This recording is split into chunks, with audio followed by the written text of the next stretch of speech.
Good morning students. Now we will start the topic number 4th of 18th chapter. आज ਆਪਾਂ discuss करना achievements of economic planning till 1991। ਜਿਹੜੀ 1991 ਦੇ ਵਿੱਚ economic planning ਸੀ ਉਹਦੀਆਂ ਕੀ achievements ਨੇ 1991 ਤੱਕ ਆਰਥਿਕ ਯੋਜਨਾਬੰਦੀ ਦੀਆਂ ਸਫਲਤਾਵਾਂ। ਠੀਕ ਹੈ, ਪਹਿਲਾਂ ਆਪਾਂ ਇਹਦੀਆਂ ਸਫਲਤਾਵਾਂ ਪੜਾਂਗੇ ਤੇ ਫਿਰ ਅਸਫਲਤਾਵਾਂ। ਦੇਖੋ ਇਹਦੇ ਵਿੱਚ ਕੀ ਕੀ ਅਚੀਵਮੈਂਟਸ ਪ੍ਰਾਪਤ ਹੋਈਆਂ ਆਪਣੇ ਇੰਡੀਆ ਨੂੰ। ਕਹਿੰਦੇ ਇਨਕਰੀਜ਼ ਇਨ ਨੈਸ਼ਨਲ ਇਨਕਮ, ਰਾਸ਼ਟਰੀ ਆਮਦਨ ਦੇ ਵਿੱਚ ਵਾਧਾ, ਜਿਹੜੀ ਆਪਣੀ ਰਾਸ਼ਟਰ ਦੀ ਸਾਰੀ ਆਮਦਨ ਸੀ ਕਹਿੰਦੇ 1991 ਦੀ ਪਾਲਿਸੀ ਦੇ ਵਿੱਚ ਉਹਦੇ ਨਾਲ ਵਾਧਾ ਆ ਗਿਆ ਸੀ ਬਹੁਤ ਜ਼ਿਆਦਾ। ਦੇਖੋ ਕਹਿੰਦੇ ਜਦੋਂ ਬ੍ਰਿਟਿਸ਼ ਰੂਲ ਸੀਗਾ ਉਦੋਂ ਆਪਣੀ ਜਿਹੜੀ ਨੈਸ਼ਨਲ ਇਨਕਮ ਸੀ 1.1 ਪਰ ਐਨਮ ਦੀ ਰੇਟ ਦੇ ਨਾਲ ਵੱਧ ਰਹੀ ਸੀ। ਠੀਕ ਹੈ, ਜੋ ਕਿ ਬਹੁਤ ਜ਼ਿਆਦਾ ਘੱਟ ਸੀ। ਦੈਨ 1956 ਦੇ ਵਿੱਚ ਇਹ ਇਨਕਰੀਜ਼ ਹੋਈ ਥੋੜ੍ਹੀ ਜਿਹੀ 2.1 ਹੋ ਗਈ। ਇਸ ਤੋਂ ਬਾਅਦ ਕਹਿੰਦੇ 1990 ਦੇ ਵਿੱਚ ਇਹ 5.9% ਹੋ ਗਈ, ਜੋ ਕਿ ਇੱਕ ਬਹੁਤ ਵੱਡੀ ਅਚੀਵਮੈਂਟ ਸੀ। ਠੀਕ ਹੈ, ਆਪਾਂ ਕਹਿ ਸਕਦੇ ਹਾਂ ਵੀ ਇਸ ਪਾਲਿਸੀ ਦੇ ਵਿੱਚ ਇਨਕਰੀਜ਼ ਇਨ ਨੈਸ਼ਨਲ ਇਨਕਮ ਹੋ ਗਿਆ।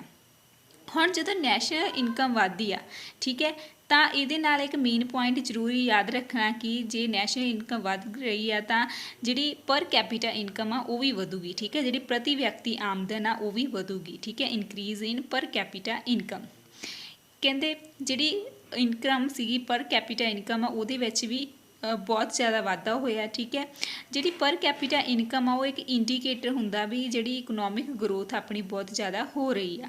ਸੋ ਦੇਖੋ ਕਹਿੰਦੇ 1956 ਦੇ ਵਿੱਚ 1.8% ਸੀ, ਜਿਹੜੀ ਕਿ 1990 ਦੇ ਵਿੱਚ 3.6 ਹੋ ਗਈ। ਠੀਕ ਹੈ, ਇਸ ਨਾਲ ਆਪਾਂ ਅੰਦਾਜ਼ਾ ਲਗਾ ਸਕਦੇ ਹਾਂ ਜੇ ਪਰ ਕੈਪੀਟਾ ਇਨਕਮ ਵਧੀ ਆ ਤਾਂ ਜਿਹੜਾ ਸਟੈਂਡਰਡ ਆਫ ਲਿਵਿੰਗ ਆ ਲੋਕਾਂ ਦਾ ਉਹ ਵੀ ਇਨਕਰੀਜ਼ ਹੋ ਗਿਆ। ਠੀਕ ਹੈ, ਇਸ ਤੋਂ ਅੱਗੇ ਹੈਗਾ ਰਾਈਜ਼ ਇਨ ਕੈਪੀਟਲ ਫਾਰਮੇਸ਼ਨ, ਪੂੰਜੀ ਨਿਰਮਾਣ ਵਿੱਚ ਵਾਧਾ। ਠੀਕ ਹੈ, ਕੈਪੀਟਲ ਫਾਰਮੇਸ਼ਨ ਉਦੋਂ ਹੀ ਵੱਧਦੀ ਹੈ ਜਦੋਂ ਕੀ ਹੈ ਇਨਵੈਸਟਮੈਂਟ ਵਧਾਈ ਜਾਂਦੀ ਹੈ। ਠੀਕ ਹੈ, ਕੈਪੀਟਲ ਫਾਰਮੇਸ਼ਨ ਕੀ ਆ, ਇਨਵੈਸਟਮੈਂਟ ਦਾ ਲੈਵਲ ਆ ਜਦੋਂ ਇਨਕਰੀਜ਼ ਹੋ ਜਾਂਦਾ ਉਦੋਂ ਕੈਪੀਟਲ ਫਾਰਮੇਸ਼ਨ ਵੱਧਦੀ ਹੈ, ਪੂੰਜੀ ਦਾ ਨਿਰਮਾਣ ਹੁੰਦਾ। ਸੋ ਇਨਕਮ ਇਨ ਦਾ ਇਕੋਨਮੀ। ਠੀਕ ਹੈ, ਕਹਿੰਦੇ ਜਦੋਂ ਜਿਹੜੀ ਇਨਵੈਸਟਮੈਂਟ ਦਾ ਲੈਵਲ ਇਨਕਰੀਜ਼ ਹੋ ਜਾਂਦਾ ਤਾਂ ਉਹਦੇ ਨਾਲ ਜਿਹੜੀ ਇਕੋਨਮੀ ਦੇ ਵਿੱਚ ਇਨਕਮ ਆ ਉਹ ਵੀ ਬਹੁਤ ਜ਼ਿਆਦਾ ਵੱਧ ਜਾਂਦੀ ਆ। ਕਹਿੰਦੇ ਜਦੋਂ ਇਕੋਨਮੀ ਦੀ ਇਨਕਮ ਦੇ ਵਿੱਚ ਵਾਧਾ ਹੋਇਆ ਉਹਦਾ ਮਤਲਬ ਹੋ ਗਿਆ ਜਿਹੜੀਆਂ ਸੇਵਿੰਗਸ ਆ ਚੈਨਲਾਈਜ਼ ਇਨ ਰਾਈਟ ਡਾਇਰੈਕਸ਼ਨ, ਉਹਨਾਂ ਦੀ ਸਹੀ ਤਰੀਕੇ ਦੇ ਨਾਲ ਵਰਤੋਂ ਹੋਣ ਲੱਗੀ। ਰੇਟ ਆਫ ਫੋਰਨ ਐਕਸਚੇਂਜ ਪਹਿਲਾਂ 1956 ਦੇ ਵਿੱਚ 10% ਸੀ, 1990 ਦੇ ਵਿੱਚ ਇਹ 39% ਹੋ ਗਿਆ। ਇਸ ਤੋਂ ਅਗਲਾ ਪੁਆਇੰਟ ਆ ਪ੍ਰੋਗਰੈਸ ਇਨ ਐਗਰੀਕਲਚਰ, ਖੇਤੀਬਾੜੀ ਦਾ ਵੀ ਵਿਕਾਸ ਹੋਇਆ। ਜਦੋਂ ਫਸਟ ਪਲਾਨ ਸਟਾਰਟ ਕੀਤਾ ਸੀ, ਫਸਟ 5 ਈਅਰ ਪਲਾਨ ਆਇਆ ਸੀ, ਉਦੋਂ ਜ਼ਿਆਦਾਤਰ ਫੋਕਸ ਕਿਹਦੇ ਉੱਤੇ ਕੀਤਾ ਗਿਆ, ਐਗਰੀਕਲਚਰ 'ਤੇ। ਇਸ ਤੋਂ ਬਾਅਦ ਕੀ ਹੋਇਆ, ਕਹਿੰਦੇ ਗ੍ਰੀਨ ਰੈਵੋਲਿਊਸ਼ਨ ਆਇਆ। ਠੀਕ ਹੈ, ਆਪਾਂ ਪੜ੍ਹਿਆ ਇਹਦੇ ਬਾਰੇ, ਜਦੋਂ ਬਹੁਤ ਸਾਰੀਆਂ ਖੇਤੀ ਦੇ ਉਤਪਾਦਨ ਪ੍ਰੋਡਕਸ਼ਨ ਬਹੁਤ ਜ਼ਿਆਦਾ ਵੱਧ ਗਈ ਸੀ ਤਾਂ ਜਿਹੜੀਆਂ ਐਗਰੀਕਲਚਰ ਪ੍ਰਾਈਜ਼ਿੰਗ ਪੋਲਿਸੀਜ਼ ਆਈਆਂ ਉਹਦੇ ਨਾਲ ਕੀ ਆ, ਜਿਹੜਾ ਐਗਰੀਕਲਚਰ ਦਾ ਵਿਕਾਸ ਬਹੁਤ ਜ਼ਿਆਦਾ ਵੱਧ ਗਿਆ ਅਤੇ ਆਊਟਪੁੱਟ ਵੀ ਹੈ ਇਨਕਰੀਜ਼ ਹੋਣ ਲੱਗ ਪਈ। ਠੀਕ ਹੈ, ਇਸ ਤੋਂ ਅੱਗੇ ਦੇਖੋ ਜਨਰੇਸ਼ਨ ਆਫ ਇੰਪਲੋਇਮੈਂਟ, ਰੋਜ਼ਗਾਰਾਂ ਦਾ ਜਨਮ ਹੋਣਾ। ਠੀਕ ਹੈ, due to innovations, new policies, agriculture reforms and diversification of industries. ਕਹਿੰਦੇ ਜਦੋਂ ਨਵੀਆਂ ਖੋਜਾਂ ਹੋਣ ਲੱਗੀਆਂ, ਨਿਊ ਪੋਲਿਸੀਜ਼ ਆਉਣ ਲੱਗੀਆਂ, ਖੇਤੀਬਾੜੀ ਦੇ ਰਿਫੋਰਮਸ ਆ ਗਏ, ਮਤਲਬ ਉਹਦੇ ਵਿੱਚ ਸੁਧਾਰ ਆ ਗਏ। ਠੀਕ ਹੈ, ਤਾਂ ਜਿਹੜੀ ਇੰਡਸਟਰੀ ਦਾ ਨਵੀਨੀਕਰਨ ਹੋ ਗਿਆ, ਉਹਦੇ ਨਾਲ ਕੀ ਹੋ ਗਿਆ, ਜਿਹੜੀ ਰੋਜ਼ਗਾਰ ਦੇ ਸਾਧਨ ਸੀਗੇ, ਠੀਕ ਹੈ, ਓਪਰਚੁਨਿਟੀਜ਼ ਸੀ ਉਹ ਬਹੁਤ ਜ਼ਿਆਦਾ ਵੱਧ ਗਈਆਂ। ਠੀਕ ਹੈ, 1956 ਦੇ ਵਿੱਚ ਜਿਹੜੇ 70 ਲੱਖ ਲੋਕਾਂ ਨੂੰ ਰੁਜ਼ਗਾਰ ਮਿਲਿਆ ਅਤੇ 1990 ਦੇ ਵਿੱਚ ਆਪਾਂ ਕਹਿ ਸਕਦੇ ਹਾਂ ਕਿ 350 ਲੱਖ ਜਿਹੜੇ ਪਰਸਨ ਸੀਗੇ ਉਹਨਾਂ ਨੂੰ ਰੁਜ਼ਗਾਰ ਹੋਇਆ, ਮਤਲਬ ਇਹਦੇ ਵਿੱਚ ਵੀ ਬਹੁਤ ਜ਼ਿਆਦਾ ਵਾਧਾ ਆਇਆ। ਠੀਕ ਹੈ, ਇਸ ਤੋਂ ਅੱਗੇ ਹੈਗਾ ਡਿਵਰਸੀਫਿਕੇਸ਼ਨ ਆਫ ਇੰਡਸਟਰੀਅਲ ਸੈਕਟਰ, ਜਿਹਨੂੰ ਕਿ ਵਿਭਿੰਨਤਾ ਕਿਹਾ ਜਾਂਦਾ ਉਦਯੋਗਿਕ ਖੇਤਰ ਦੇ ਵਿੱਚ। ਕਹਿੰਦੇ ਜਦੋਂ ਪੀਰੀਅਡ ਸੀਗਾ, ਠੀਕ ਹੈ, 1991 ਦਾ, ਇਸ ਡਿਊਰਿੰਗ ਦਿਸ ਪੀਰੀਅਡ 1991 ਦੇ ਪੀਰੀਅਡ ਦੇ ਵਿੱਚ ਇੰਡਸਟਰੀਅਲ ਬੇਸ ਸੀਗਾ ਬਹੁਤ ਜ਼ਿਆਦਾ ਸਟਰੋਂਗ ਹੋ ਗਿਆ ਸੀ। ਕਹਿੰਦੇ ਉਹਦੇ ਵਿੱਚ ਵਿਭਿੰਨਤਾ ਆਉਣ ਲੱਗੀ ਸੀ। ਠੀਕ ਹੈ, ਜਿਹੜੀਆਂ ਵਿਭਿੰਨਤਾ ਮਤਲਬ ਬਹੁਤ ਸਾਰੀਆਂ ਚੀਜ਼ਾਂ ਕੀ ਆ ਬਣਨ ਲੱਗ ਗਈਆਂ ਸੀ, ਕੰਜ਼ਿਊਮਰ ਗੁਡਸ ਵੀ ਬਣਨ ਲੱਗ ਗਈਆਂ ਸੀ, ਕੈਪੀਟਲ ਗੁਡਸ ਵੀ ਬਣਨ ਲੱਗੀਆਂ ਸੀ, ਜਿਹਨੂੰ ਉਪਭੋਗਤਾ ਵਸਤੂਆਂ ਅਤੇ ਪੂੰਜੀਗਤ ਵਸਤੂਆਂ ਕਿਹਾ ਜਾਂਦਾ। ਠੀਕ ਹੈ, ਇਹਦੀ ਪ੍ਰੋਡਕਸ਼ਨ ਆ ਕੀ ਹੈ ਬਹੁਤ ਜ਼ਿਆਦਾ ਵੱਧ ਗਈ ਸੀ, ਜਿਹੜੇ ਆਲ ਕਾਈਂਡਸ ਆਫ ਜਿਹੜੀਆਂ ਗੁਡਸ ਬਣਨ ਲੱਗੀਆਂ ਸੀ, ਜਿਹਦੇ ਨਾਲ ਜਿਹੜੇ ਗਰੋਥ ਰੇਟ ਆਫ ਪ੍ਰੋਡਕਸ਼ਨ ਆ, ਉਤਪਾਦਨ ਦੀ ਜਿਹੜੀ ਗਰੋਥ ਰੇਟ ਪ੍ਰੋਡਕਸ਼ਨ ਆ 7% ਪਰ ਐਨਮ ਵੱਧ ਗਈ, ਠੀਕ ਹੈ, ਪ੍ਰਤੀ ਸਾਲਾਨਾ ਆਪਾਂ ਕਹਿ ਸਕਦੇ ਹਾਂ।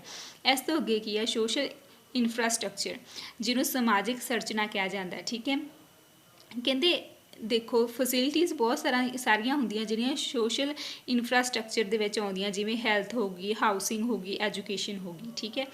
ਹੁਣ ਜਦੋਂ ਇਹਦੇ ਵਿੱਚ ਇੰਪਰੂਵਮੈਂਟ ਹੋਣ ਲੱਗੀ ਤਾਂ ਇਹਦੇ ਨਾਲ ਨਾਲ ਕੀ ਆ, ਜਦੋਂ ਹੈਲਥ ਦੇ ਵਿੱਚ ਇੰਪਰੂਵਮੈਂਟ ਹੋਈ ਤਾਂ ਜਿਹੜੀ ਡੈਥ ਰੇਟ ਸੀਗਾ ਪਹਿਲਾਂ 1951 ਦੇ ਵਿੱਚ ਇਹ 1000 ਚੋਂ ਮੰਨ ਲਿਓ 27 ਜਾਣੇ ਮਰਦੇ ਸੀ, ਤਾਂ 1991 ਦੇ ਵਿੱਚ 8 ਜਾਣੇ ਮਰਨ ਲੱਗੇ, ਮਤਲਬ ਇਹਦੇ ਵਿੱਚ ਬਹੁਤ ਜ਼ਿਆਦਾ ਸੁਧਾਰ ਹੈ। ਇਸ ਤੋਂ ਅੱਗੇ ਲਾਈਫ ਐਕਸਪੈਕਟੈਂਸੀ ਰੇਟ, ਮਤਲਬ ਜੀਵਨ ਜਿਉਣ ਦੀ ਸੰਭਾਵਨਾ ਪਹਿਲਾਂ 32 ਐਵਰੇਜ ਸੀ ਵੀ 32 ਸਾਲ ਜਿਉਂਦਾ, ਠੀਕ ਹੈ, 1991 ਦੇ ਵਿੱਚ। ਫਿਰ ਕਿੰਨੀ ਹੋ ਗਈ, ਇਹਦੀ ਇਨਕਰੀਜ਼ ਹੋ ਗਈ 64 ਸਾਲ 1990 ਦੇ ਵਿੱਚ, ਕਿਉਂਕਿ ਹੈਲਥ ਫੈਸਿਲਿਟੀਜ਼ ਬਹੁਤ ਜ਼ਿਆਦਾ ਵੱਧ ਗਈਆਂ ਸੀ। ਇਸ ਤੋਂ ਅਗਲਾ ਪੁਆਇੰਟ ਹੈ ਐਜੂਕੇਸ਼ਨ ਐਂਡ ਹੈਲਥ ਕੇਅਰ, ਸਿੱਖਿਆ ਅਤੇ ਸਿਹਤ ਸੰਭਾਲ। ਕਹਿੰਦੇ ਐਜੂਕੇਸ਼ਨ ਅਤੇ ਹੈਲਥ ਕੇਅਰ ਇਹਨਾਂ are considered as human capital as there contribute to increased productivity of human being.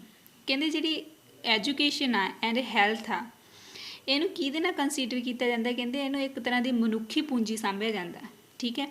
ਕਹਿੰਦੇ ਜੇ ਹੁਣ ਜਿਹੜੀ ਪ੍ਰੋਡਕਟਿਵਿਟੀ ਆ ਉਤਪਾਦਨ ਦੇ ਵਿੱਚ ਆਪਾਂ ਵਾਧਾ ਕਰਨਾ ਤੇ ਉਹਦੇ ਲਈ ਆਪਣੇ ਕੋਲ ਹਿਊਮਨ ਕੈਪੀਟਲ ਦਾ ਸਹੀ ਹੋਣਾ ਬਹੁਤ ਜ਼ਰੂਰੀ ਆ, ਠੀਕ ਹੈ। ਇਸ ਤੋਂ ਬਿਨਾਂ ਜਿਹੜੇ ਐਜੂਕੇਸ਼ਨ ਦੇ ਵਿੱਚ ਵੀ ਬਹੁਤ ਜ਼ਿਆਦਾ ਕੀ ਹੋਇਆ ਸੀ, ਵਿਕਾਸ ਹੋਇਆ ਸੀ। ਕਹਿੰਦੇ 1950 ਤੇ 51 ਦੇ ਵਿੱਚ 22 ਯੂਨੀਵਰਸਿਟੀਜ਼ ਸੀਗੀਆਂ, ਠੀਕ ਹੈ, ਜਿੱਥੇ ਸਟੂਡੈਂਟਸ ਪੜ੍ਹਦੇ ਸੀ।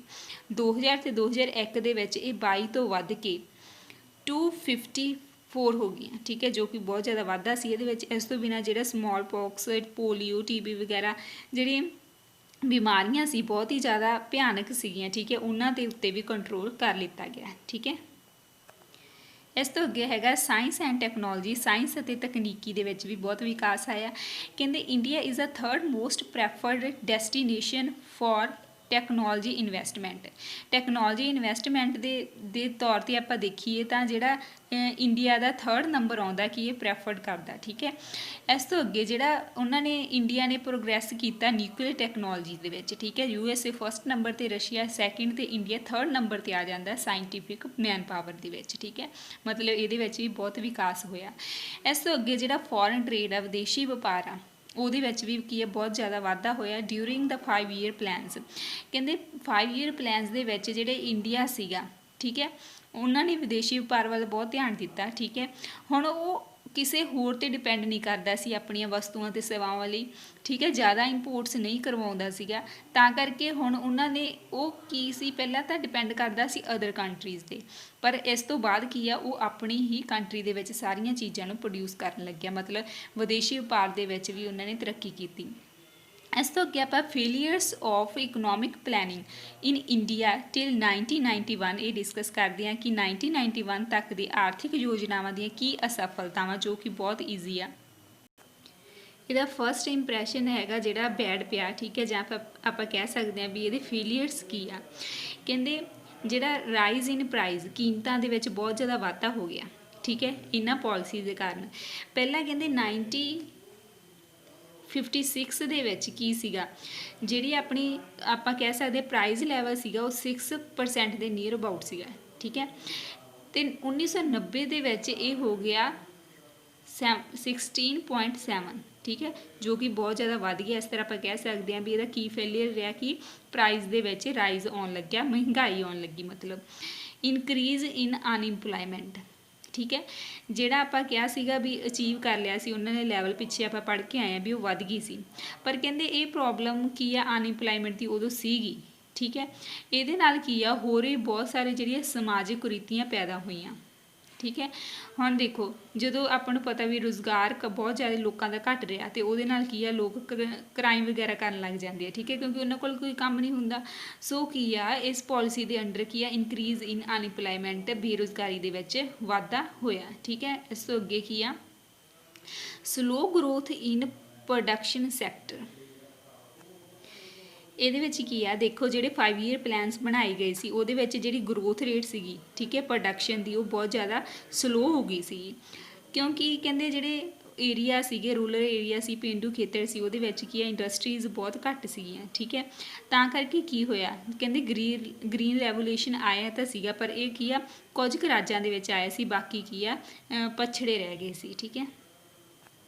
ਇਸ ਤੋਂ ਬਿਨਾਂ ਜਿਹੜੇ ਕੀ ਆ ਰੂਰਲ ਏਰੀਆ ਦੇ ਵਿੱਚ ਘੱਟ ਇੰਪੋਰਟੈਂਸ ਦਿੱਤੀ ਜਾਂਦੀ ਸੀ, ਠੀਕ ਹੈ, ਕੈਪੀਟਲ ਇੰਟੈਂਸਿਵ ਇੰਡਸਟਰੀਜ਼ ਨੂੰ, ਅਰਬਨ ਏਰੀਆ ਦੇ ਵਿੱਚ ਜ਼ਿਆਦਾ। ਇਸ ਤਰ੍ਹਾਂ ਕੀ ਆ ਜਿਹੜੀ ਪ੍ਰੋਡਕਸ਼ਨ ਸੈਕਟਰ ਦੀ ਗਰੋਥ ਸੀਗੀ ਉਹ ਸਲੋ ਹੋ ਗਈ ਸੀ। ਇਸ ਤੋਂ ਬਿਨਾਂ inequality in distribution of income and wealth.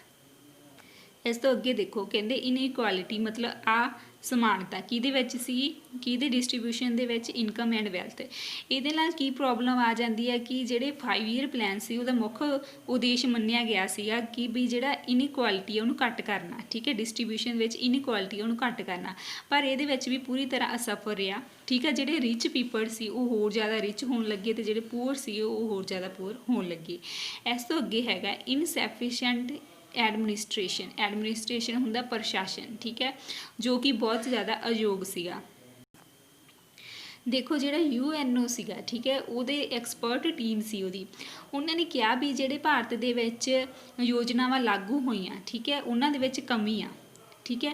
ਕਿਉਂ ਕਮੀ ਆ, ਕਿਉਂਕਿ ਉੱਥੇ ਜਿਹੜੇ ਦਿਲਚਸਪੀ ਘੱਟ ਪਾਈ ਜਾਂਦੀ ਹੈ ਲੋਕਾਂ ਦੇ ਵਿੱਚ, ਠੀਕ ਹੈ, ਜਿਹੜੀ ਐਡਮਿਨਿਸਟ੍ਰੇਸ਼ਨ ਆ। ਇਸ ਤੋਂ ਬਿਨਾਂ ਜਿਹੜੇ ਲੋਕ ਆ ਉਹ ਬੇਈਮਾਨ ਆ, ਠੀਕ ਹੈ। ਇਸ ਤਰ੍ਹਾਂ ਆਪਾਂ ਕਹਿ ਸਕਦੇ ਹਾਂ ਵੀ ਇਨਐਫੀਸ਼ੀਐਂਟ ਜਿਹੜਾ ਐਡਮਿਨਿਸਟ੍ਰੇਸ਼ਨ ਹੈਗਾ ਵਾ, ਠੀਕ ਹੈ। ਇਸ ਤੋਂ ਅੱਗੇ ਹੈਗਾ ਵਾਈਡ ਸਪਰੈਡ ਪੋਵਰਟੀ, ਵਿਆਪਕ ਗਰੀਬੀ ਜਿਹਨੂੰ ਕਿਹਾ ਜਾਂਦਾ, ਜਿਹੜੀ ਹਰੇਕ ਕਿਤੇ ਫੈਲੀ ਹੋਈ ਸੀ, ਠੀਕ ਹੈ। ਦੇਖੋ ਇਸ ਤੋਂ ਅੱਗੇ ਆ ਜਿਹੜੀ ਅਨਇੰਪਲੋਇਮੈਂਟ ਜਦੋਂ ਆ ਗਈ ਸੀ ਉਹਦੇ ਕਾਰਨ ਕੀ ਹੈ ਗਰੀਬੀ ਹੋ ਗਈ, ਠੀਕ ਹੈ, ਸਾਰੇ ਦੇਸ਼ ਵਿੱਚ ਗਰੀਬੀ ਜਿਹੜੀ ਸੀਗੀ ਉਹ ਫੈਲ ਗਈ, ਠੀਕ ਹੈ। ਇਸ ਤਰ੍ਹਾਂ ਜਿਹੜੀ ਗਰੀਬੀ ਨੂੰ ਦੂਰ ਕਰਨ ਦੇ ਲਈ ਜਿਹੜੇ ਪ੍ਰੋਗਰਾਮਸ ਬਣਾਏ ਗਏ ਸੀ, ਠੀਕ ਹੈ, ਉਹਨਾਂ ਨੇ ਇੱਕ ਸੀਮਤ ਹੀ ਅਸਫਲਤਾ ਪਾਈ, ਠੀਕ ਹੈ। ਇਸ ਤਰ੍ਹਾਂ ਆਪਾਂ ਕਹਿ ਸਕਦੇ ਹਾਂ ਵੀ ਜਿਹੜੀ ਪੋਵਰਟੀ ਸੀ ਉਹ ਵੀ ਪੂਰੀ ਤਰ੍ਹਾਂ ਦੇ ਨਾਲ ਫੈਲ ਚੁੱਕੀ ਸੀ ਦੇਸ਼ ਦੇ ਵਿੱਚ। ਇਸ ਤੋਂ ਅੱਗੇ ਹੈਗਾ, ਇਸ ਤੋਂ ਅਗਲਾ ਪੁਆਇੰਟ ਹੈਗਾ ਐਕਸਟਰਾ ਅੰਬੀਸ਼ੀਅਸ, ਜਿਹਦਾ ਮਤਲਬ ਹੁੰਦਾ ਵਾਧੂ ਉਤਸ਼ਾਹ।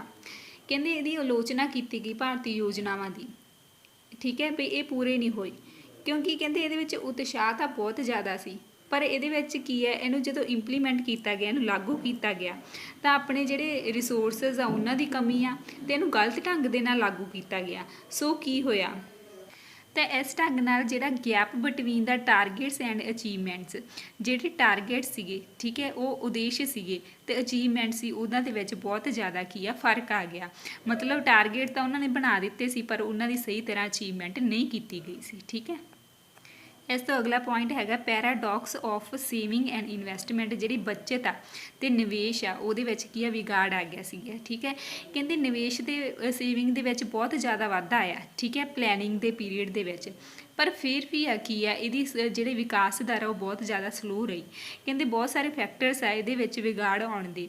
ਕਹਿੰਦੇ ਜਿਹੜੀ capital output ratio is very high in India, India ਦੇ ਵਿੱਚ ਜਿਹੜੀ ਪੂੰਜੀ ਉਤਪਾਦਕ ਅਨੁਪਾਤ ਆ ਬਹੁਤ ਜ਼ਿਆਦਾ ਘੱਟ ਆ, ਠੀਕ ਹੈ। ਇਹਦੇ ਵਿੱਚ ਕੀ ਆ, ਕਹਿੰਦੇ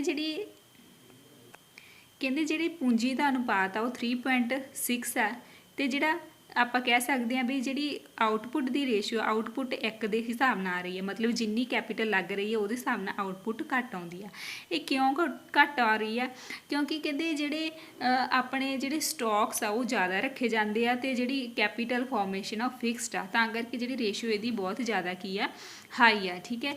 ਇਸ ਤੋਂ ਅੱਗੇ ਜਿਹੜੇ ਨਵੇਂ ਨਿਵੇਸ਼ ਕੀਤੇ ਜਾਂਦੇ ਆ, ਠੀਕ ਹੈ, ਉਹ ਪੁਰਾਣੇ ਖੇਤਰਾਂ ਵਿੱਚ ਹੀ ਹੋ ਰਹੇ ਆ, ਮਾਡਰਨ ਦੇ ਵਿੱਚ ਨਹੀਂ ਹੋ ਰਹੇ, ਠੀਕ ਹੈ। ਇਸ ਤੋਂ ਅੱਗੇ ਕੀ ਆ no increase in standard of living, ਕਹਿੰਦੇ ਜਿਹੜਾ ਰਹਿਣ ਸਹਿਣ ਦਾ ਪੱਧਰ ਆ ਉਹਦੇ ਵਿੱਚ ਵੀ ਕੋਈ ਵਾਧਾ ਨਹੀਂ ਆਇਆ, ਠੀਕ ਹੈ। ਕਹਿੰਦੇ 5 ਸਾਲਾ ਯੋਜਨਾ ਦੇ ਵਿੱਚ ਕਿਹਾ ਗਿਆ ਸੀ ਕਿ ਲੋਕਾਂ ਦਾ ਜਿਹੜੇ ਲਿਵਿੰਗ ਸਟੈਂਡਰਡ ਆ ਉਹ ਹਾਈ ਕਰਨਾ, ਪਰ ਇਹਦਾ ਪੋਸੀਬਲ ਨਹੀਂ ਹੋ ਸਕਿਆ। ਕਿਉਂ ਨਹੀਂ ਹੋ ਸਕਿਆ, ਕਿਉਂਕਿ ਆਪਣੇ ਦੇਸ਼ ਵਿੱਚ ਗਰੀਬੀ ਸੀ, ਅਨਇੰਪਲੋਇਮੈਂਟ ਸੀ, ਜਿਹਦੇ ਕਰਕੇ ਲੋਕ ਆਪਣੇ ਰਹਿਣ ਸਹਿਣ ਦਾ ਜਿਹੜਾ ਪੱਧਰ ਆ ਉਹਨੂੰ ਉੱਚਾ ਨਹੀਂ ਕਰ ਸਕੇ। ਸੋ ਇਹ ਸੀਗੀਆਂ ਜਿਹੜੀਆਂ ਆਪਣੇ ਫੇਲੀਅਰਸ ਸੀਗੇ, ਠੀਕ ਹੈ, ਜੋ ਇਸ ਪੀਰੀਅਡ ਦੇ ਦੌਰਾਨ ਆਏ। ਸੋ ਆਪਣਾ ਟੌਪਿਕ ਇੱਥੇ ਫਿਨਿਸ਼ ਹੋ ਜਾਂਦਾ। Thank you students.